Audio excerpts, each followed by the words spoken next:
Hello and welcome to the channel. I am here for a ranking video for you guys. Now for this ranking, I'll be once again bringing you a ranking for Demon Hunter. Now I know I've already done a Demon Hunter ranking on this channel before, and I believe I did that sometime in the fall of 2018 or something like that. So it has been a little while since I've last done a Demon Hunter ranking video. But I figured that I would bring you guys an updated ranking because, well, there's been a little change in opinions, not too much, but just a little bit. And also, since the last time I've done my Demon Hunter ranking video, we've had War and Peace come out early last year, so maybe some of you guys are curious to know where I'd place those albums in my ranking. And whenever I do get to War and Peace, I'm going to be having them like separate, like individual in this ranking. Like I'm not going to have them placed on the same spot or anything like that. I want this to be a specific list for that regard, I guess. So yeah, we'll of course be going from worst to best, and I mean, what can I say? Demon Hunter is a great band. I know some people say that they've never released a bad album. I mean, you could make that argument, even though I do think some albums are obviously better than others. And Demon Hunter really is a great band. I don't listen to them as much as I used to, but I still really like the band. And, you know, they were one of the guys that helped me get into metal. You know, if it wasn't for Demon Hunter, I don't know if I would have gotten into a lot of bands I'm into today. And I know that the band has also seen my videos before as well, which I thought that was really cool. So yeah, I was really stoked to find out about that. So Demon Hunter, if you happen to be watching this one, this rank video is for you. So like I said, we'll be going from worst to best. What I think is the weakest to the best, of course, you know how it goes. So at the bottom, I got The World is a Thorn. Now, I know what some of you are thinking. I had this at the bottom on my last list, and yeah, it's just always been my least favorite Demon Hunter album. Not sure what it is about this album, but it just doesn't really do it for me as much as the other stuff from them. This album, I can't say is terrible or anything. It's just, I think my biggest problem with this album is the vocals. Now, Ryan Clark is a really good vocalist, but I feel like with this album, I mean, within his scream vocals, it seems like he's like shouting more so than using actual like metalcore scream vocals, you could say. But yeah, not a terrible album, but it's obviously not one of their best. Very rarely will you see people place this in like their top 3 or whatever. I know there's some people that might though, and that's fine. You know, if your opinion's different, that's fine. Just feel free to let me know your rank in the comments. But for me, this album has just always been at the bottom for me. But that's not to say I don't think there's any good songs on this album. I do like the song Collapsing. Of course, it's one of their biggest songs. It's featuring the vocalist of Soilwork. I also really like Just Breathe, and I think the title track is also pretty underrated. So yeah, The World is a Thorn. It's obviously not one of their best, but it's still not a bad album. But it's always been towards the bottom for me with Demon Hunter. So next up, we got Outlive. Now, I know there's a lot of people that would agree that this is definitely towards the bottom. This is definitely an album that's towards the bottom for a lot of people, and for good reason. One thing I've noticed about this album is it seems kind of all over the place. Like, it's one of those albums that just seems like it doesn't know if it wants to be heavy or, you know, melodic or, you know, whatever. You know, that's kind of what you get with this album. This album just feels like it has no identity, I guess. And it is among one of Demon Hunter's weakest albums, that's for sure. This was a very divisive album in the fan base. Whenever this album came out, I remember a lot of people saying it was their weakest album, and to me it's their second weakest, just behind The World is a Thorn. But I still think there's some good stuff on here. I do like Died in My Sleep. it's maybe my favorite of the singles, but I don't know. I just really like the energy that you get in that song. It's really well made. And Half Is Dead is probably my second favorite of the singles. Now, whenever the singles for this album first came out, I remember saying that Half Is Dead was probably my least favorite of the singles, but I don't know, man. This song has weirdly grown on me. I'm not sure what it is about this song, but I just appreciate it now. I think it's actually a good song. I also really like Cold Blood. I think Cold Blood actually has one of the best choruses on the album, and I also really like Slight the Odds, of course. But this album also has some of Demon Hunter's weakest material, like One Less. One Less is one of their weaker, heavier tracks, and it also has The End, which is one of the worst Demon Hunter songs. I mean, yeah, so this album definitely has some of Demon Hunter's worst songs, but it also has some songs that I think are pretty good. But yeah, Outlive, definitely not one of their best, but it's an okay album. Now, next up, I can see some people disagreeing with this one being this low on the list, but hey, it's my list. So next up, we got Peace.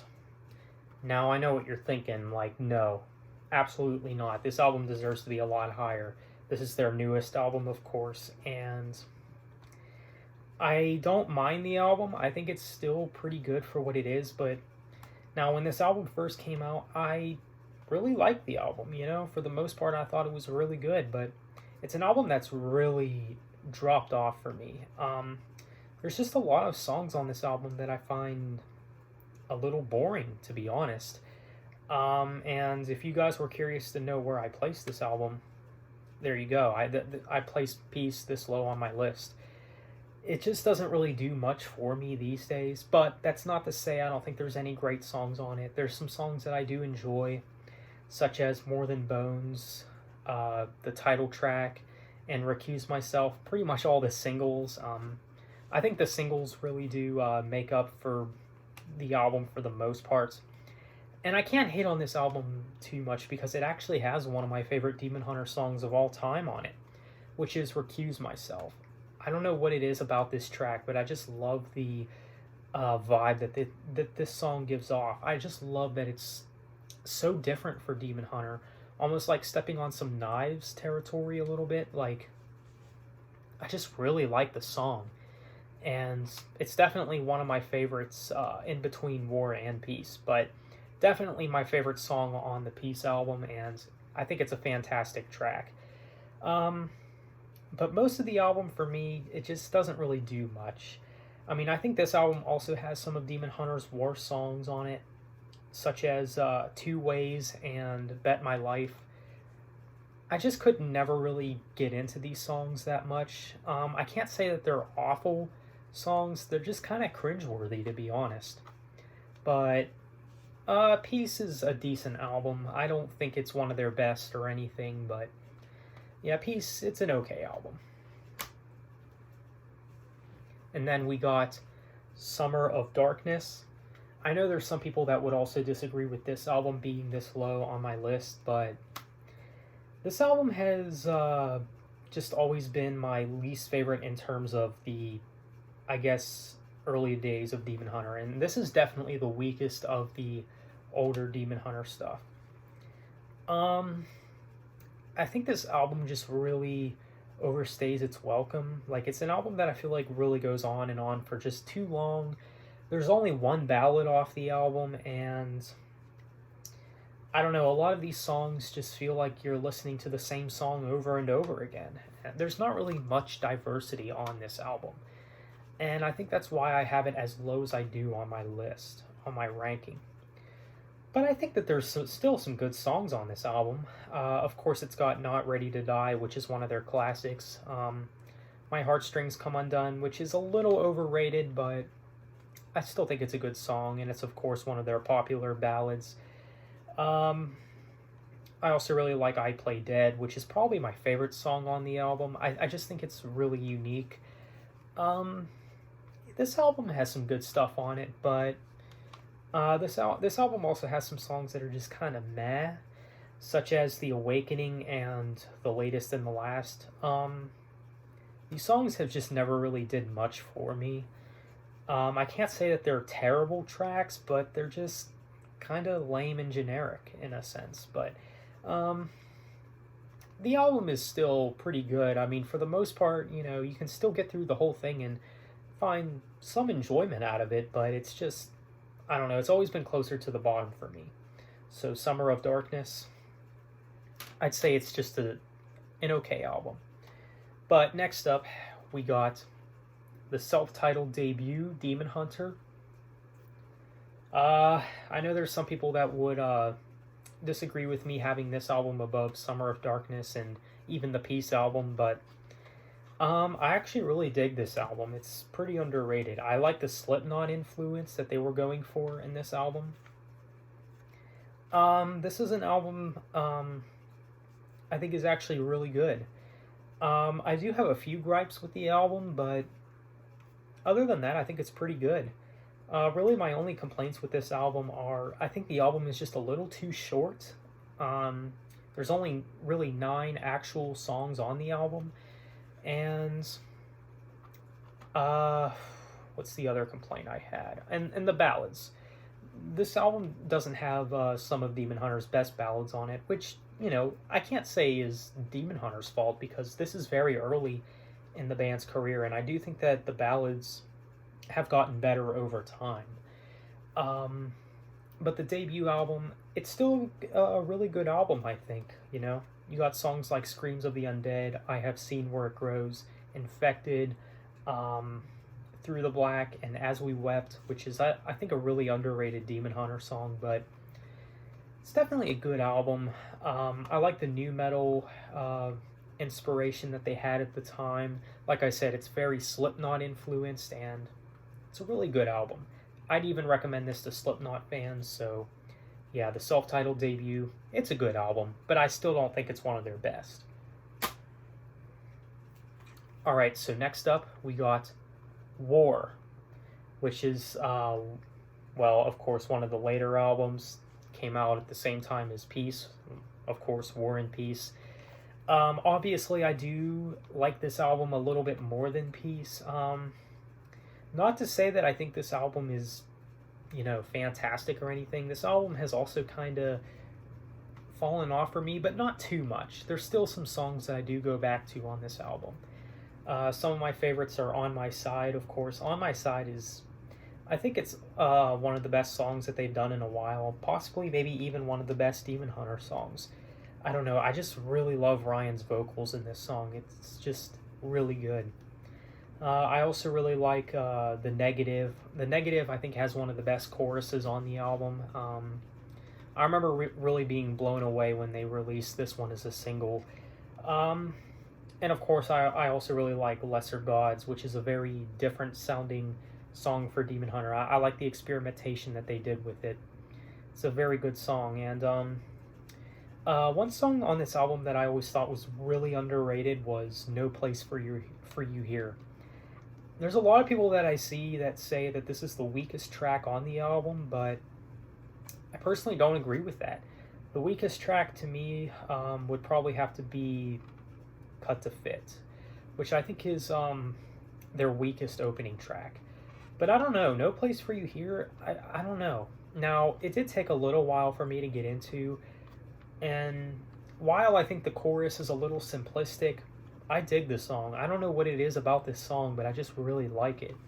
I think it's just very, I think it's, I don't want to say similar, but very, kind of like a throwback to the older days of Demon Hunter, which is, I think, why I really like it. But, yeah, they definitely tried to go heavier on this album, and on some songs it works, and some songs it's just kind of, you know, middle of the road, I think. But, yeah. This is a good album. One of their best? No, but I do like the album. It's still pretty good. So next up, we got Storm the Gates, their 4th album. This is, of course, the last album with Ryan Clark's brother. Yeah, really great album. I mean, I know there's a lot of Demon Hunter fans that would have this album at the top. For good reason, too. I can't blame people for that. It's such a great album, though. I like the title track, 16, Fading Away, Carry Me Down, I Am You, and Incision, which is probably, I mean, it's got to be top 3 off this album. It's another very unique song for Demon Hunter, but yeah, really good album. I really have no complaints with this album. There's a few songs that I skip time to time, but I think I wouldn't consider any of the songs bad by any means. But yeah, Storm the Gates, really great album. Not really much to say about it. Check it out if you like metalcore. So next up, now, this album at number 3, since now we're in the top 3, this album could very easily have been number 2. Now, number 3 and number 2 do go back and forth. I will say that, but right now I have this at number 3. But at number 3, we got True Defiance. This album has just never left my top 3 favorite Demon Hunter albums. I mean, this album has almost everything you want from the band. It has all the melodies. It has some really good ballads, and it even has the heaviness that you would want from Demon Hunter. You get a lot of great songs on this album, like Crucifix, My Destiny, Someone to Hate, and Dead Flowers, of course. Dead Flowers is definitely one of their best ballads. Definitely probably somewhere in the top 5 best ballads from Demon Hunter. And it's also maybe one of my favorite Demon Hunter songs. But yeah, True Defiance, it's a great album. Definitely check it out. And it's also a really good first Demon Hunter album if you're looking to check out these guys. But yeah, True Defiance is a great album. There's not really much else I can say. Just check it out for yourself. Okay, so next up we got Extremist. Now, I did become a fan around the time when this album came out, so this was, I think this was the first Demon Hunter album that I've heard in full. Even though the first song of theirs I've heard was Collapsing. Collapsing was the song that got me into the band, and then, you know, after hearing some of their other songs, I decided to check out Extremist since, you know, it was the newest album at the time, and I remember picking up this album at FYE one time. I remember I just wanted a Demon Hunter album. I didn't care which one it was. I just, you know, wanted Demon Hunter CDs, so I just grabbed this one, and it's definitely one of their best. I know a lot of people might not agree on that. I know there's a lot of people that don't agree that this is one of their best, but I do know that there are people that do agree that this is one of their best. Some say it's a more experimental album for the band. I feel like, you know, with this album, they experimented more with, you know, synthesizers, maybe just a little bit, specifically on songs like the closing track, Heart of a Graveyard. And you can hear it in some other songs as well, but I think this album really paid off well for them. I like songs like Artificial Light, What I'm Not, The Last One Alive, I Will Fail You, Gasoline, and just many others. And yeah, definitely a great album. It's a very heavy album too. I might even go as far to say it's one of their heaviest albums. I would say it's definitely the heaviest of their newer stuff, of their more recent material, the 2010s material, I guess, to be more specific. But yeah, definitely a great album. Definitely check it out if you haven't already. So The Extremist, it's a great album, and it made it to be number 2 for me. Now at number 1, if you guys know me well enough, you guys know that this has just always been number 1 for me. For good reason too. I know that this is also the number 1 for a lot of people. So at number 1, I got The Triptych. And what can I say about this album that hasn't already been said? It's a fantastic album. I mean, to me, I think that this is Demon Hunter at their peak. This is really where they were at their best. Some people might not agree on that, but I don't know. I feel like they really captured everything that they do right with this album, especially coming off from the debut album and Summer of Darkness. I mean, Demon Hunter really, they really nailed it on this album, I think. It's a fantastic album. It's for the longest time, it's just always been my favorite Demon Hunter album. I like songs like Not I, Undying, Relentless Intolerance, which I think is really underrated. Really got to dig that chorus. I also really like Deteriorate, which is maybe my favorite Demon Hunter song ever. 1000 Apologies, Ribcage, and The Tide Began to Rise. Many great songs, and of course, you know, I have to mention the ballads. I mean, this, I think, has their best ballads. I mean, Deteriorate and The Tide Began to Rise, these are some fantastic ballads. Some of the best ballads from the band, and this album, I feel like, just gets everything right. So, the Triptych is my number one, and for the longest time, it's always been my favorite Demon Hunter album. Well, there you go, guys. That is my ranking for Demon Hunter, my updated version. So, let me know what you guys think, and how would you guys rank the Demon Hunter discography? Please let me know in the comments. So, with that being said, let me know what you guys think of my ranking. So, thank you for watching. Have a nice day, and take care.